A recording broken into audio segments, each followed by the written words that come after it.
ఈ వీడియో చూస్తున్న ప్రతి ఒక్కరికి ప్రభు పేరట వందనములండి. ముందొక వీడియో క్లిప్ చూశారు కదా. ఆ వీడియో క్లిప్లో ప్రముఖ తెలుగు కమీడియన్ సునీల్ గారు ఒక క్రిస్టియన్ సాంగ్ పాడడం మీరు స్వయంగా చూశారు. అయితే ఆ సాంగు ఏదో సునీల్ గారు మతం మారిపోయి దేవునిలోకి వచ్చేసి పాడిన పాట అయితే కాదు. చిత్రలహరి అనే ఒక సినిమాలోని ఒక కామెడీ సీన్ని క్రియేట్ చేయడం కోసం సునీల్ గారు ఒక వేషం వేశారు. అదే ఒక పాస్టర్ గారి కింద అలాగా క్రిస్టియన్ సాంగ్ పాడాడు. అయితే ఒక సినిమాలోనే ఒక కామెడీ సన్నివేశం కోసం యేసుక్రీస్తు ప్రభు వారి యొక్క పాటనైతే ఉపయోగించుకున్నాడు. అయితే ఇక్కడ ఒక సినిమా స్వలాభం కోసం యేసుక్రీస్తు ప్రభు వారికి సంబంధించినటువంటి క్రైస్తవ్యానికి సంబంధించిన పాటలు వాడడం వాడకపోవడం అవసరమా అనేది కాస్త నేను వాటి తర్వాత గురించి మాట్లాడతా. ముందు ఒక విషయాన్ని గురించి నేను మాట్లాడదలుచుకున్నాను. అదేంటంటే సునీల్ గారు పాట పాడిన తర్వాత ఆ పాటల ఆ మొక్కను మాత్రమే కట్ చేసి ఒక ప్రముఖ యూట్యూబ్ ఛానల్లో దాన్ని అప్లోడ్ చేశారు. దాని కింద కొంతమంది కామెంట్స్ చేశారు. ఆ కామెంట్స్ ఏంటంటే అది ఒక క్రైస్తవ్యాన్ని కాస్త ఇబ్బంది పెట్టేలా కొన్ని వ్యాఖ్యలు చేశారు వాళ్ళు. ఒక్క రెండు కామెంట్స్ మాత్రం మీకు అక్కడ ప్లే చేస్తాను చూడండి. వాళ్ళు పెట్టిన కామెంట్స్ ఒకసారి చూడండి. సునీల్ గారు మీకేంది పోయే కాలం వచ్చిందా, దరిద్రపు మతాన్ని పట్టుకొని పాడుతున్నారు అని చెప్పి ఒకళ్ళు పెట్టారు. ఇంకొకరు ఏమొచ్చిందిరా నీకు పోయే కాలం, గొర్రెలా మారేవా లేక యేసు మీద కామెడీ చేస్తున్నావా. సరే, మాకు బైబిల్లో ఒక మాట ఉంటుందండి, ఆ ఒక్క మాట మీకు తెలియపరుస్తాను. అదేంటంటే మోసపోకుడి దేవుడు విక్రింపబడడు, మనిషి ఏ పంట విత్తునో ఆ పంటనే కోయును.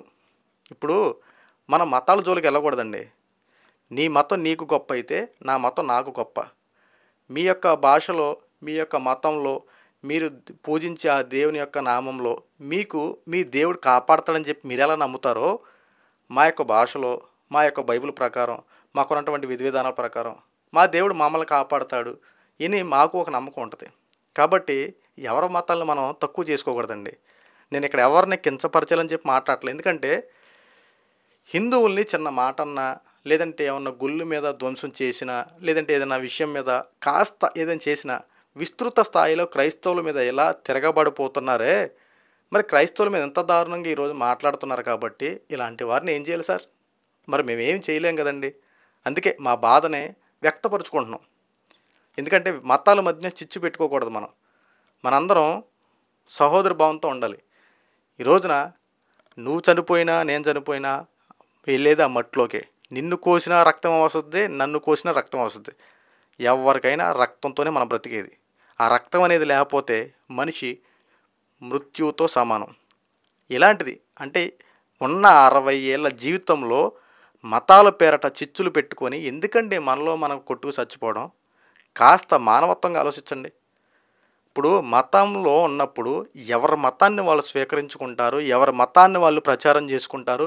వాళ్ళకి నచ్చిన మతం ప్రకారం వాళ్ళ యొక్క దేవుని యొక్క నామాన్ని అభివృద్ధి పరుచుకునేలా వాళ్ళ యొక్క భక్తి స్వభావాలను రెట్టింపు ఉత్సాహంతో పెంపొందించుకుంటూ రేపన్న రోజున ఒకవేళ మనం చనిపోయిన రోజున ఆ తీర్పు అనేది తీర్చబడినప్పుడు పాపం చేసిన వాడికి మీ యొక్క హిందూ ధర్మం ప్రకారం ఎలాంటి శిక్షలు ఉంటాయో అలాగే మా ప్రకారం కూడా బైబిల్లో కూడా పాపం చేసిన వాడికి అలాగే శిక్షలు ఉంటాయండి. ఎవరో పాపం చేయాలనుకోరు.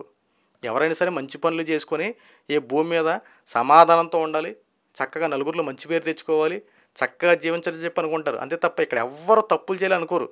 మన బ్రతుకుతున్న బ్రతుకులో కొన్ని ఒడిదుడుకుల వల్ల ఆటోమేటిక్గా మనిషి యొక్క తత్వం తప్పులు చేస్తూ ఉంటారు. అలాగని చెప్పి మనిషి చెడ్డోడని చెప్పి నేను అన్నాను. కొన్ని విధి విధానాల లోపాల వల్ల మనకున్నటువంటి పరిస్థితుల పట్ల మనిషి తప్పులు చేస్తాడు కొన్ని సందర్భాల్లో. కానీ అవి తెలుసుకొని మనిషిగా మారినోడే నిజమైన మనిషి అని చెప్పి మనం అనుకుంటాం. కానీ నేను చెప్పే పాయింట్ ఒకటేంటంటే ఇక్కడ మా యొక్క బైబిల్ ప్రకారం నేను ముందే చెప్పా, మనిషి ఏ పంట విత్తునో ఆ పంటే కోయును. ఇప్పుడు మీ హిందూ ధర్మం ప్రకారం కూడా కర్మ ఎవరిని విడిచిపెట్టదు అని చెప్పి మీకు ఉంటుంది కదా.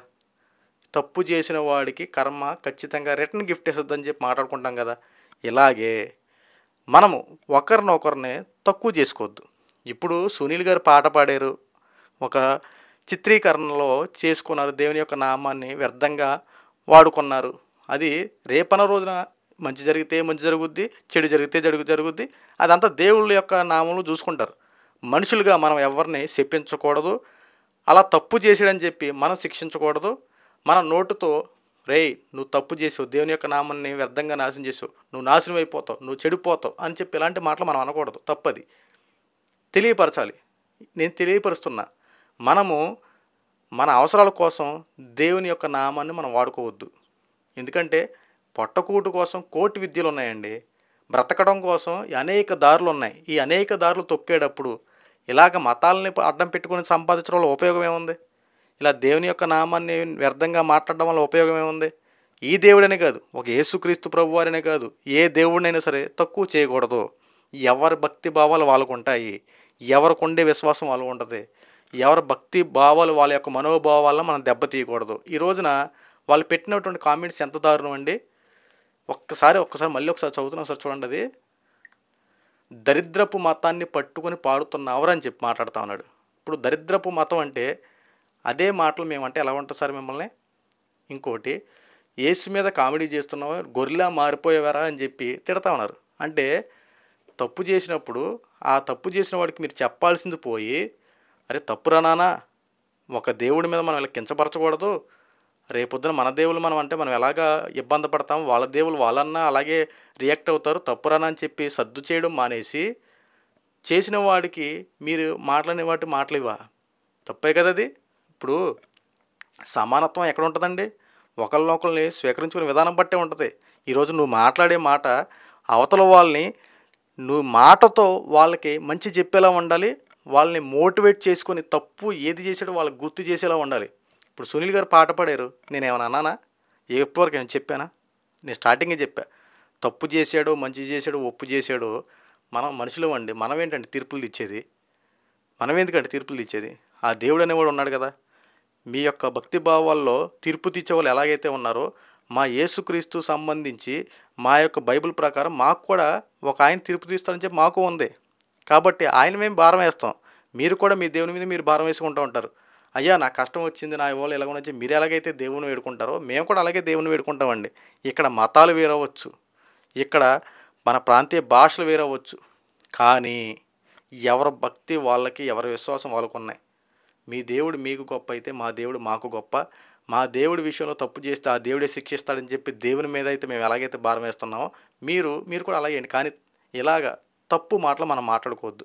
మతాలకి మధ్య మనం చిచ్చు పెట్టుకున్న మాటలు మాట్లాడుకుంటే ఇవే సమాజంలో గొడవలు అవ్వడానికి ప్రధాన కారణం. ఇప్పటికైనా కాస్త వాస్తవాలు తెలుసుకోండి.